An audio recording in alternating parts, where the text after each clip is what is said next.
తాడేపల్లిగూడెం నుంచి ఇవాళ ఈ సమావేశానికి వచ్చిన ముఖ్యమైన పార్టీ కార్యకర్తలకు, నాయకులకు, ప్రజాప్రతినిధులకు అందరికీ కూడా హృదయపూర్వకంగా వెల్కమ్. రఘుని మీ అందరినీ కూడా పరిచయం చేస్తూ ఈ నియోజకవర్గ ఇన్ఛార్జ్ బాధ్యతలు అప్పచెప్పడం జరిగింది. ఇక రాష్ట్రంలో పరిస్థితుల గురించి నేను చెప్పాల్సిన అవసరం లేదనుకుంటా. బహుశా ఈరోజు రాష్ట్రంలో పరిస్థితి ఏమిటి, చంద్రబాబు నాయుడు గారి పరిపాలన ఎలా ఉంది అన్నది నాకన్నా కూడా, మీలో ఎవరికి మైక్ ఇచ్చినా కూడా నాకన్నా చక్కగా చెప్తారు. చంద్రబాబు నాయుడు గారు ఎన్నికలప్పుడు తాను ఏం చెప్పాడు, ఎన్నికలు అయిపోయి ఇవాళ 2 సంవత్సరాలు అయిపోయింది. 3వ సంవత్సరానికి సంబంధించిన బడ్జెట్ కూడా ప్రవేశపెట్టాడు. మామూలుగా ప్రతి ప్రభుత్వము కూడా 5 బడ్జెట్లు ప్రవేశపెట్టే అవకాశం ప్రజలు ఇస్తారు. అలాంటిది చంద్రబాబు నాయుడు గారికి 3 బడ్జెట్లు ఇప్పటికే ప్రవేశపెట్టాడు. అంటే ఇక మిగిలి ఉన్నది కేవలం 2 బడ్జెట్లు. ఈ 3 బడ్జెట్లు తాను ప్రవేశపెట్టిన పరిస్థితుల మధ్య చంద్రబాబు నాయుడు గారి ఈ 2 సంవత్సరాల పరిపాలన కూడా ఒకసారి పూర్తి చేసిన పరిస్థితుల మధ్య, 3వ బడ్జెట్లో కూడా అదే రకమైన మోసాలు చేస్తూ ఉన్న పరిస్థితుల మధ్య ఒక్కసారి రాష్ట్రాన్ని గమనిస్తే, చంద్రబాబు నాయుడు గారి పరిపాలన గమనిస్తే ఈరోజు మనకు కనిపించేటివి ఏమిటి అని అంటే, సూపర్ 6లు అన్నాడు, సూపర్ 7లు అన్నాడు. ఎన్నికలకు ముందు ఇంటింటికి వెళ్ళి ప్రతి ఇంటికి బాండ్లు ఇచ్చినాడు. ఆ బాండ్ల మీద పవన్ కళ్యాణ్ గారి సంతకము, ఈయన సంతకము, ఇద్దరు సంతకాలు పెట్టిన బాండ్లు ఇచ్చినారు. త్రికరణ శుద్ధితో మేమిద్దరం కలిసి ప్రమాణం చేస్తూ ఉన్నాము, జూన్ 2024 నుంచి మీ ప్రతి ఇంటికి ఇవన్నీ వస్తాయి అని చెప్పి ఏకంగా బాండ్లు ఇచ్చినారు. అలాంటి బాండ్లు ఇచ్చి సూపర్ 6లు, సూపర్ 7లు అని చెప్పి ఇవాళ అవన్నీ కూడా పూర్తిగా మోసాలుగానే మిగిలిపోయిన పరిస్థితుల మధ్య ఈరోజు మనం చంద్రబాబు నాయుడు గారి పరిపాలనలో మనం చూస్తూ ఉన్నాం. మేనిఫెస్టో అన్నది మన హయాంలో, మేనిఫెస్టో అన్నది ఒక భగవద్గీత కిందనో, ఒక బైబిల్ కిందనో, ఒక ఖురాన్ కిందనో భావిస్తూ 99% హామీలు నెరవేర్చినాము అని చెప్పి ప్రజల దగ్గరికి గర్వంగా తలెత్తుకొని చెప్పిన పరిస్థితి మన పార్టీ, మన హయాంలో జరిగితే, ఈరోజు మేనిఫెస్టో అన్నది చెత్తబుట్టలో పడేసిన పరిస్థితులు మళ్ళీ ఈరోజు చూస్తూ ఉన్నాం. కేవలం మారిందల్లా ఒక జగనే. జగన్ ఉన్నప్పుడు పరిస్థితి ఏమిటి, జగన్ లేకపోతే పరిస్థితి ఏమిటి అన్నది మాత్రమే తేడా. గమనించినట్లయితే ఈరోజు పరిస్థితి ఏమిటి అని అంటే, గతంలో చంద్రబాబు నాయుడు గారు చెప్పినట్టుగా జగన్ ఇచ్చేటివన్నింటినీ ఇస్తాను, జగన్ ఇచ్చేటివే కాకుండా అంతకు మించి సూపర్ 6లు, సూపర్ 7లు ఇస్తానని చెప్పిన పెద్ద మనిషి ఈరోజు పరిస్థితి ఏమిటి అని అంటే, బిర్యానీ పెట్టలేదు ఎలాగూ, ఉన్న పలావ్ కూడా పోయింది అని చెప్పి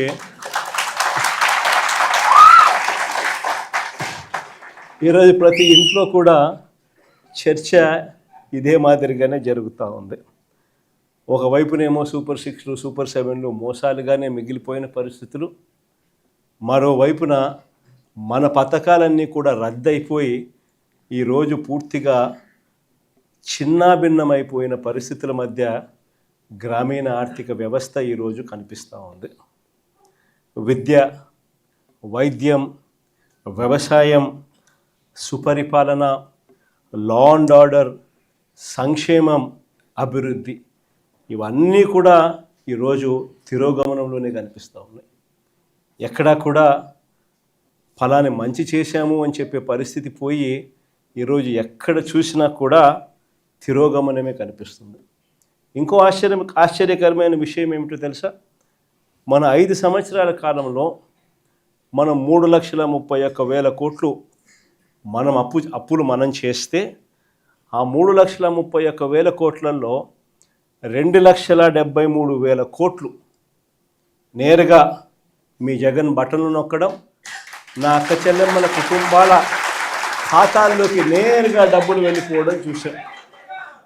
ఆ 2,73,000 కోట్లు ఎవరి అకౌంట్లలోకి పోయాయి, వారి ఆధార్ నెంబర్లు ఏమిటి అని కూడా మనం ఇవ్వగలుగుతాం. అంతగా మనం 3,31,000 కోట్లు అప్పు తెస్తే 2,73,000 కోట్లకు ఈ మాదిరిగా మనం జమా ఖర్చు కూడా ఇవ్వగలుగుతాం ఆధార్ నెంబర్లతో సహా.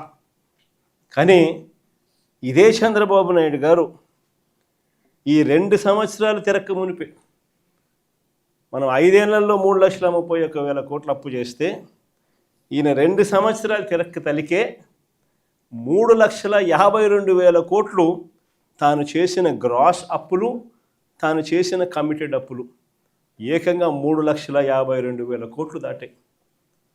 మరి ఈ 3,52,000 కోట్లు ఏమైనాయి? ప్రజలకు ఎందుకు బటన్లు లేవు? ప్రజల ఖాతాల్లోకి ఎందుకు రావడం లేదు? ఈ డబ్బంతా ఎక్కడికి పోతా ఉంది? ఎవరి జోబీల్లోకి డబ్బంతా పోతా ఉంది అన్నది ఈరోజు ప్రతి ఇంట్లో కూడా చర్చనీయాంశమే. ఆశ్చర్యం కలిగించే విషయాలు ఇవన్నీ. మన హయాంలో మనం ఎలా చేయగలిగాము? జగన్ హయాంలో జగన్ ఎలా చేయగలిగాడు? జగన్ వెళ్ళిన తర్వాత చంద్రబాబు నాయుడు ఎందుకు చేయలేకపోతా ఉన్నాడు అన్నది ఈరోజు ప్రతి ఇంట్లో కూడా చర్చ జరుగుతూ ఉంది. ఎందుకో తెలుసా? జగన్ చేయగలిగాడు, చంద్రబాబు నాయుడు ఎందుకు చేయలేకపోతా ఉన్నాడు? కారణం ఒకటే, రాష్ట్రానికి రావాల్సిన ఆదాయాలు జగన్ హయాంలో పుష్కలంగా రాష్ట్రానికి సంబంధించిన ఆదాయాలు రాష్ట్రానికి వచ్చేటివి. ఈరోజు చంద్రబాబు నాయుడు గారి హయాంలో ఎక్కడ చూసినా కానీ దోచుకో, పంచుకో, తినుకో.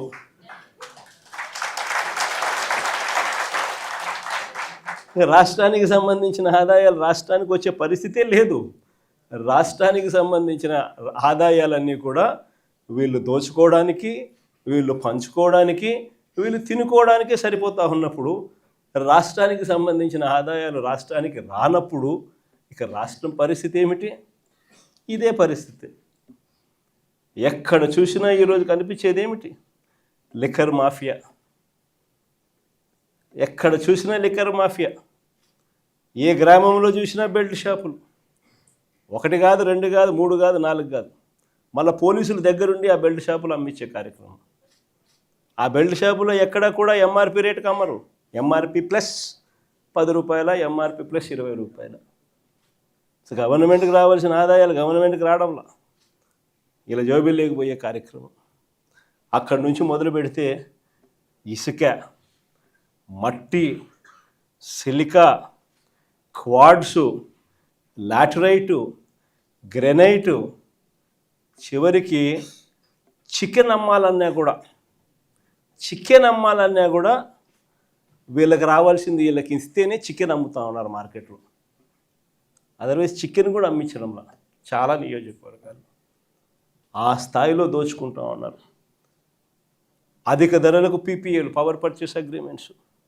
మన హయాంలో మన ₹2.49 రైతులకు మరో 25-30 సంవత్సరాల పాటు ఉచిత కరెంట్ అన్నది రైతులకు ఒక హక్కుగా, రాష్ట్ర ప్రభుత్వం మీద భారం పడకుండా రైతులకు ఒక హక్కుగా అందించాలన్న ఆరాటంతో ₹2.49 మనం పీపీఏలు చేస్తే ఆ రోజు నానా యాగి చేసిన వీళ్ళు ఈరోజు ₹4.60 పీపీఏ చేస్తూ ఉన్నారు. ₹4.60. ఏడ ₹2.49. ఎక్కడ ₹4.60. కళ్ళ ముందరే కనిపిస్తూ ఉన్నాయి. ప్రభుత్వ భూములు పప్పులు బెల్లాలకు అమ్మేస్తూ ఉన్నారు.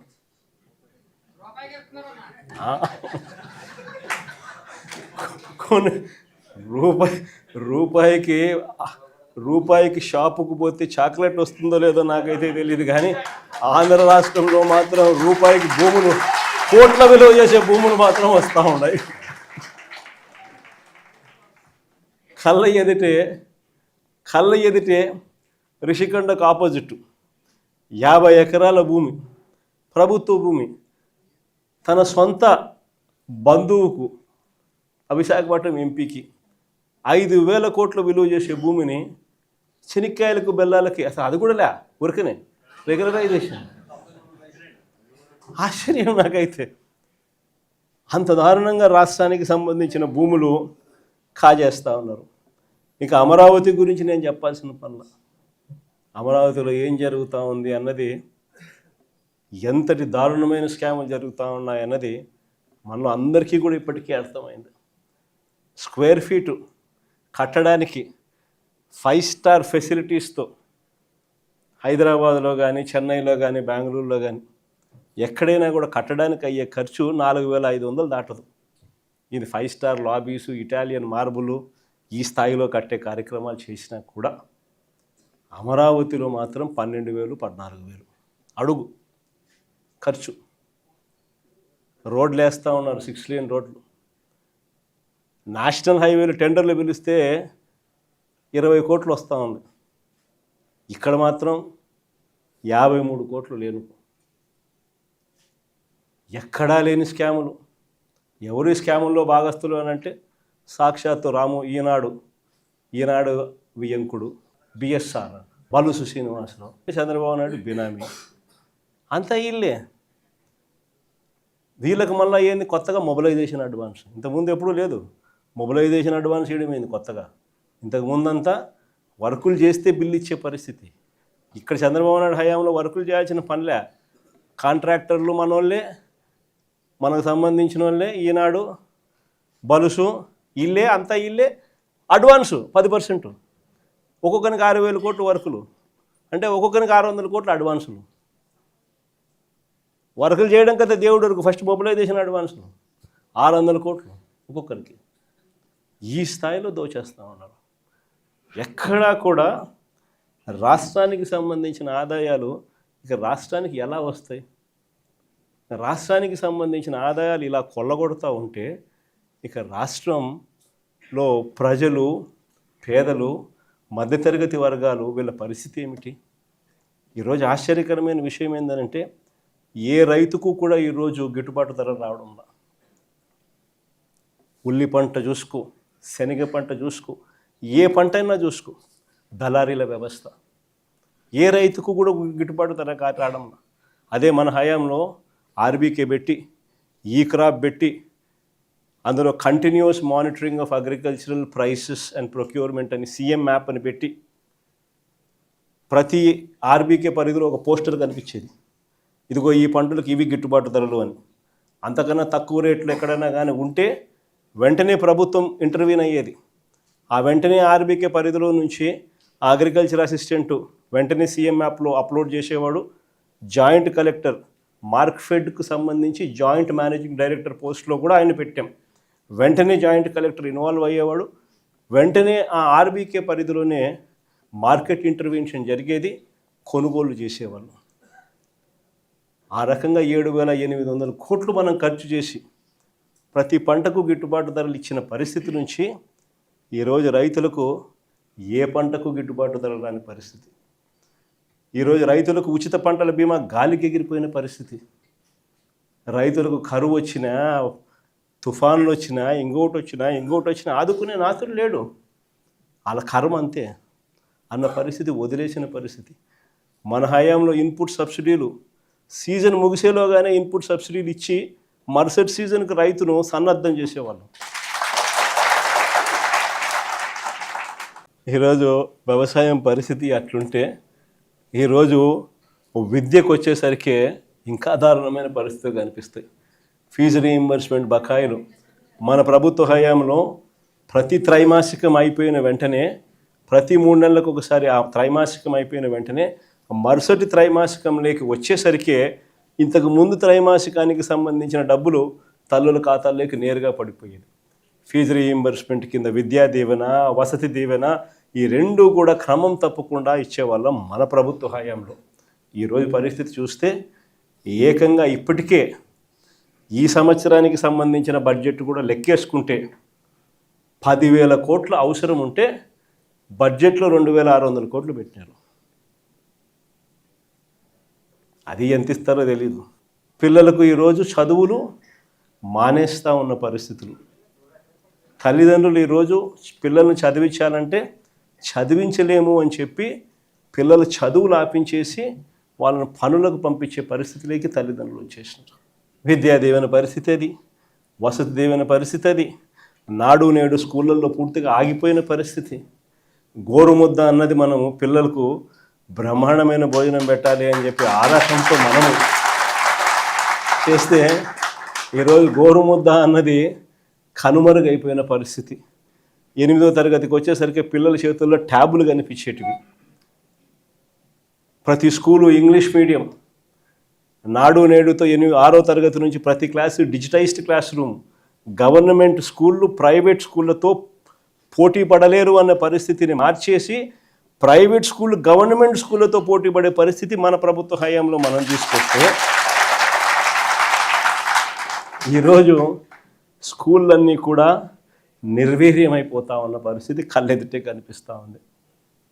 ఇక వైద్యం గురించి నేను చెప్పాల్సిన పనుల ఆరోగ్యశ్రీ అన్నది మన హయాంలో ఏకంగా 25 లక్షలకు పెంచినాం. 3300 ప్రొసీజర్లను తీసుకొచ్చినాం. ఏ పేదవాడైనా ఏ మధ్యతరగతి వాడైనా కూడా వైద్యం బాగోలేకపోతే ఆ పేదవాడు అప్పుల పాలయ్యే పరిస్థితి ఏనాటికి రాకూడదు అని ఆ పేదవాడిని చెయ్యి పట్టుకొని నడిపించే కార్యక్రమం చేసినాం. వైద్యం చేయించడమే కాకుండా వైద్యం అయిపోయిన తర్వాత రెస్ట్ తీసుకునే దానికోసం ఆరోగ్య ఆసరా అని చెప్పి నెలకు 5,000 రూపాయల డబ్బులు చేతిలో రివర్స్ పెట్టి పంపించేవాళ్ళం మన హయాంలో. ఈరోజు నెట్వర్క్ హాస్పిటల్లో మాకు 3,200 కోట్లు బకాయిలు ఉన్నాయి. చంద్రబాబు నాయుడు గారు ఈ బకాయిలు ఇవ్వకపోతే మేము చేతులు ఎత్తేస్తున్నాము, మేము బోర్డు తిప్పేస్తూ ఉన్నాము అని చెప్పి ఏకంగా స్ట్రైకులు చేస్తూ ఉన్న పరిస్థితి. పేదవానికి ఈరోజు ఆరోగ్యం అందుతూ ఉన్నా అందకపోయినా కానీ కనీసం ఆలోచన చేసే నాతుడు కూడా ఈరోజు రాష్ట్రంలో కరువైన పరిస్థితి.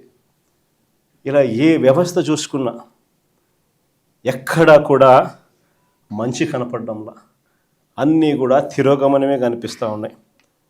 రాష్ట్రానికి సంబంధించి ప్రభుత్వం బాధ్యతగా చేయాల్సినవి ఏవి కూడా బాధ్యతలు నిర్వర్తించడంలా. నాడు నేడు ఆగిపోయింది. మెడికల్ కాలేజీలు అమ్మేస్తూ ఉన్నారు.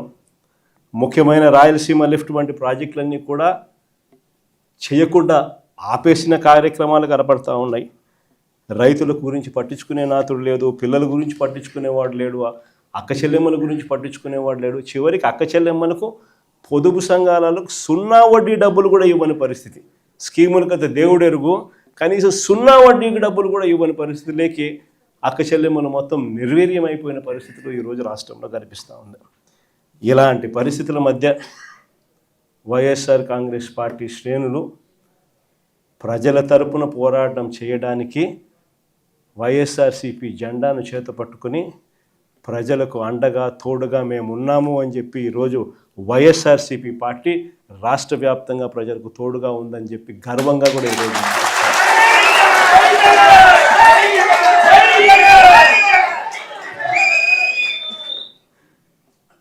ఇలాంటి పరిస్థితుల మధ్య చూస్తా కన్ను మూసుకొని కన్ను తెరిసేసరికి ఇక సగం టర్మ్ అయిపోయింది. 5 ఏళ్ల కాలంలో సగం టర్మ్ అయిపోయింది. ఇక మిగిలినది మరో సగం టర్మే. ఈ సగం టర్మ్లో కూడా ఇంకొక సంవత్సరం దాటితే రేపు సంవత్సరం చివరిలోకి వచ్చేసరికి నా పాదయాత్ర కూడా స్టార్ట్ అవుతుంది.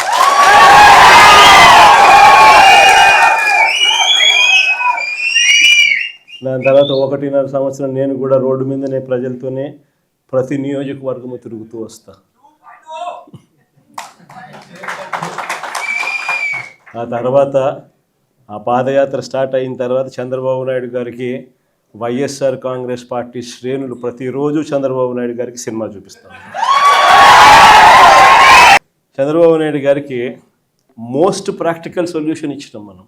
అయ్యా చంద్రబాబు గారు, రాష్ట్రానికి ఇప్పుడే కాదు మీరు చేస్తూ ఉన్న చర్యలతో రాష్ట్రానికి ఎప్పటికీ క్యాపిటల్ లేకుండా చేస్తూ ఉన్నారు.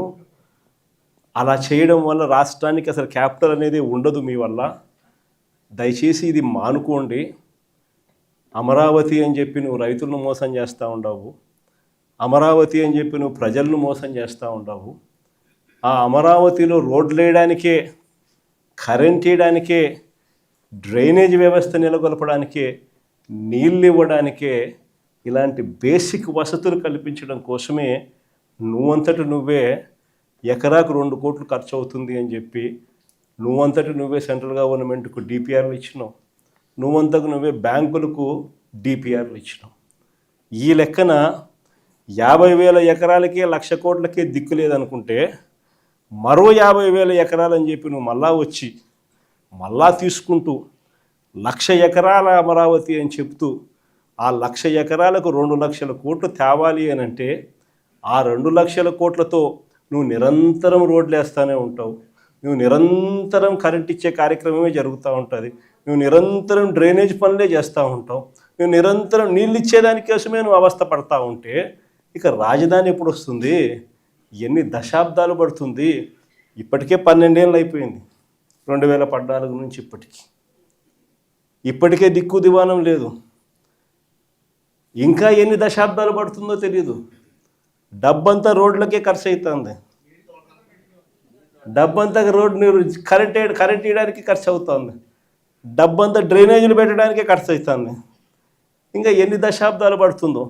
ఆ దశాబ్దాల కాలంలో ఈ 2,00,000 కోట్ల విలువ పూర్తి చేయడానికి 4 లక్షలు అవుతుందో 10 లక్షల కోట్లు అవుతుందో. చివరికి 12 ఏళ్ళ తర్వాత కూడా ఈ పొద్దు రాష్ట్రానికి రాజధాని లేదు. ఇంకా 20 ఏళ్ళ తర్వాత కూడా మన పరిస్థితి ఏమిటి అంటే అప్పుడు కూడా రాష్ట్రానికి రాజధాని కనిపించదయ్యా. అయ్యా చంద్రబాబు, ఇది మానుకో. ఆ 2,00,000 కోట్లలో 10% పెడితే చాలు, 10% పెడితే చాలు. మేము ఇంతకుముందు మంచి ఆలోచన చెప్పినా నేను నీకు. ఇంతకుముందు ప్లాన్ ఏ కింద రాష్ట్రంలో అన్నిటికన్నా పెద్ద సిటీ విశాఖపట్నం, దాంట్లో పెడితే అసలు ఎటువంటి ఖర్చు అవసరం లేదు. కర్నూలులో న్యాయ రాజధాని కింద అప్పట్లో కర్నూలుకు మనం మాట ఇచ్చినాము, అది నెరవేరుస్తూ అక్కడ న్యాయ రాజధాని పెడుతూ ఇక్కడే అమరావతిలో లెజిస్లేటివ్ శాసన రాజధానిని కూడా తీసుకొస్తే బాగుంటుందయ్యా అని చెప్తే నానా యాగి చేసి రాజకీయాలు చేసి అది వద్దు అన్నారు. సరే పోనీ, అది వద్దు. పోనీ ఈ ప్రాంతంలో అయినా కానీ నువ్వు చేసే పనికి అసలు రాజధాని లేకుండా పోతుందయ్యా. ఆ పని చేయకుండా కనీసం ఇక్కడైనా ఆలోచన చేయి. మచిలీపట్నంలో నువ్వు కాదయ్యా పోర్టు కట్టింది, మేము కట్టాం. మచిలీపట్నంలో పోర్టు మనం కట్టాం. మన హయాంలోనే మనం భూములు తీసుకుంటాం, మన హయాంలోనే మనము అనుమతులు తీసుకొచ్చినాం, మన హయాంలోనే మనం ఫైనాన్షియల్ క్లోజర్ చేసినాం, మన హయాంలోనే మనం బ్యాంకులతో నీట్గా టైఅప్ కూడా చేసి స్టార్ట్ చేసి 30-40% వర్కులు కూడా పూర్తి చేసినాం మన హయాంలోనే. ఆ పోర్టు అయిపోతుంది.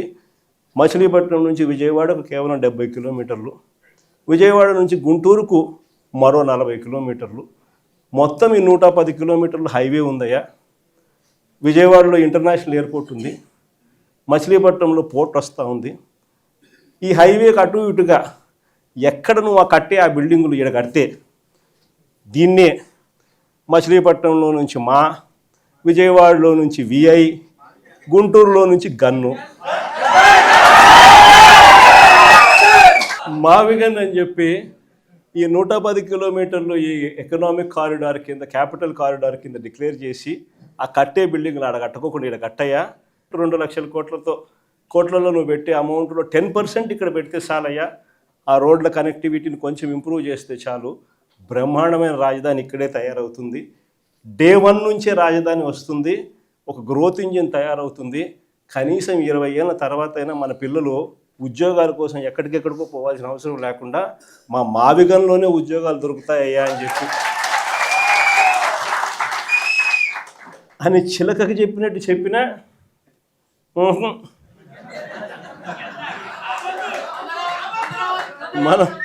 మనం ఎంత బాగా చెప్పినా కానీ, ఎంత లౌక్యంగా చెప్పినా కానీ ఆహా. ఎందుకు ఆహా, ఎందుకు వద్దు? కారణం ఆడ 2,00,000 కోట్లు వర్కులు, మొబిలైజేషన్ అడ్వాన్స్ 10%, అందులో 8% తీసుకోవడం. సో ఈ ఆదాయాలు అనేటివి ఉండవు కదా మావిగన్ అంటే, కాబట్టి వద్దు. దాంట్లో కాంట్రాక్టర్లు ఎవడు అంటే ఒకడు ఈనాడు వియంకుడు, ఇంకొకడు బలుసు శ్రీనివాసులు, ఇంకో బినామీ, అంతా ఇల్లే దోచుకోవడం, పంచుకోవడం, తినుకోవడం. అందుకని ఆహా, జగన్ ఏం చెప్పినా ఆహా. ఇంకొక ఆయన ఆంధ్రజ్యోతి ఆయన నుంచి ఆయనకు ఎంత బాధనో, దోచుకునేది, పంచుకునేది, తినుకునేది కట్ అయిపోతుందని చెప్పి ఆయనకి ఎంత బాధ. వైఎస్ఆర్సీపీ శ్రేణులందరి మీద అన్యాయమైన మాటలు, దుర్మార్గమైన మాటలు మాట్లాడతారు. అసలు నిజం చెప్పాలంటే నేను ఇదే రాధాకృష్ణకి చెప్తా ఉండ, నువ్వు అన్న మాటలు రేపొద్దున మా ప్రభుత్వం వచ్చినాక నిన్ను తిప్పని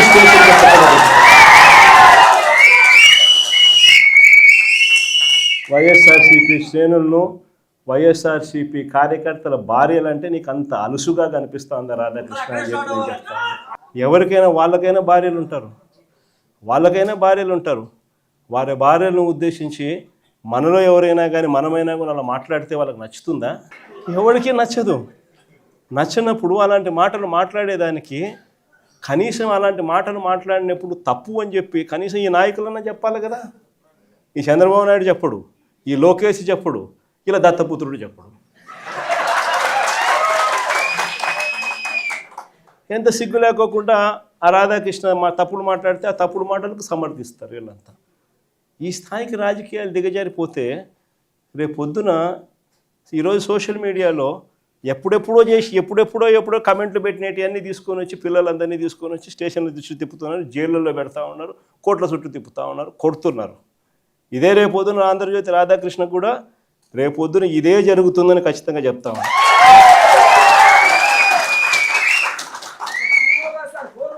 అసలు మహిళల గురించి ఇంత తక్కువగా చూసే కార్యక్రమం, తక్కువగా మాట్లాడే కార్యక్రమం, ఈ పరిస్థితులన్నీ కూడా రాష్ట్రంలో ఎందుకు వచ్చినాయి? ఆశ్చర్యం కలిగించే విషయం. ఇంతకుముందు ఎప్పుడు జరగల. కోడూరు ఎమ్మెల్యే ఆరవ శ్రీధర్, అసలు నాకు నిజంగా ఆశ్చర్యం అనిపిస్తుంది.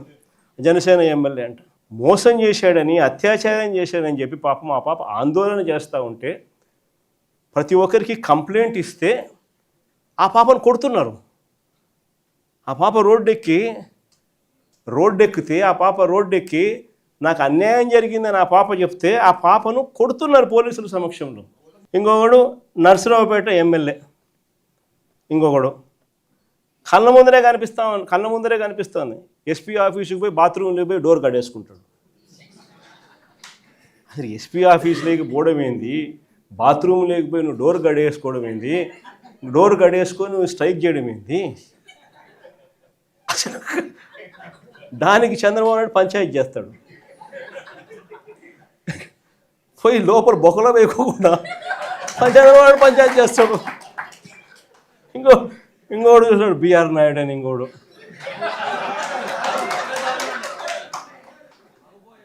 ఆయన ఏం చేస్తూ ఉన్నాడో మనందరం చూస్తూనే ఉన్నాం. తప్పు చేసినాడు. టీటీడీ చైర్మన్గా ఉండి చెయ్యకూడని పనులు, చెయ్యకూడని తప్పులు చేస్తే ఏం చేయాలా? మనిషిని ఊడబెరకాలన్నా, పోస్టులో నుంచి తీసేయాలన్నా లేదా? ఈ మనిషి ఏం చేస్తున్నాడు? పక్కన పెట్టుకుంటాడు ఆ మనిషిని పక్కన పెట్టుకొని తిప్పుతున్నాడు.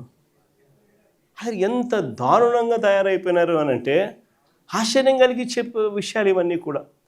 ఇంకొకరు కేజీబీవీ ప్రిన్సిపల్, ఆముదాల వలస ఎమ్మెల్యే కూన రవికుమార్ అనేవాడు వేధించినాడు నన్ను అని చెప్పి ఆ తల్లి వచ్చి కంప్లైంట్ ఇస్తే నో యాక్షన్, పట్టించుకునేవాడు లేడు.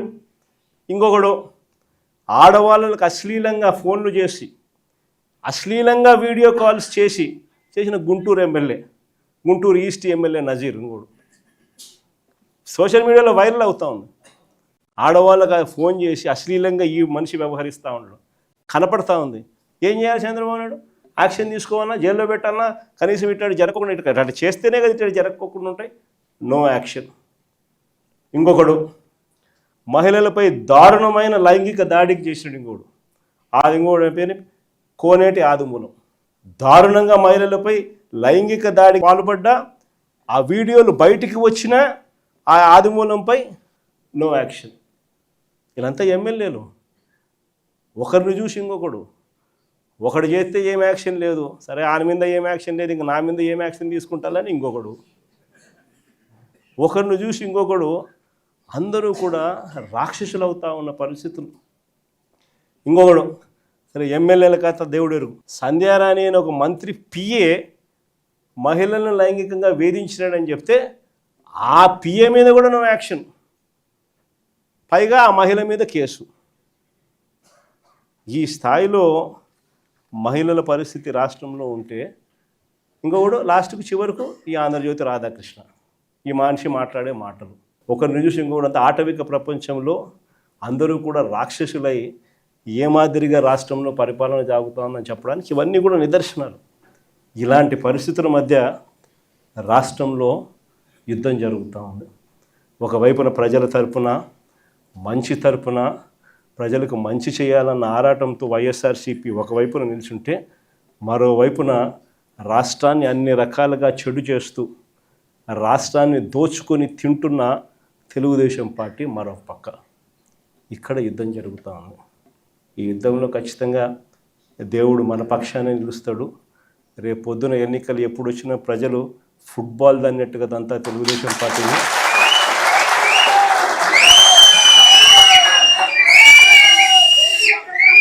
సింగిల్ డిజిట్లు కూడా చంద్రబాబు నాయుడుకి రాకుండా ఉండే పరిస్థితి కూడా అతి త్వరలోనే చూస్తాం.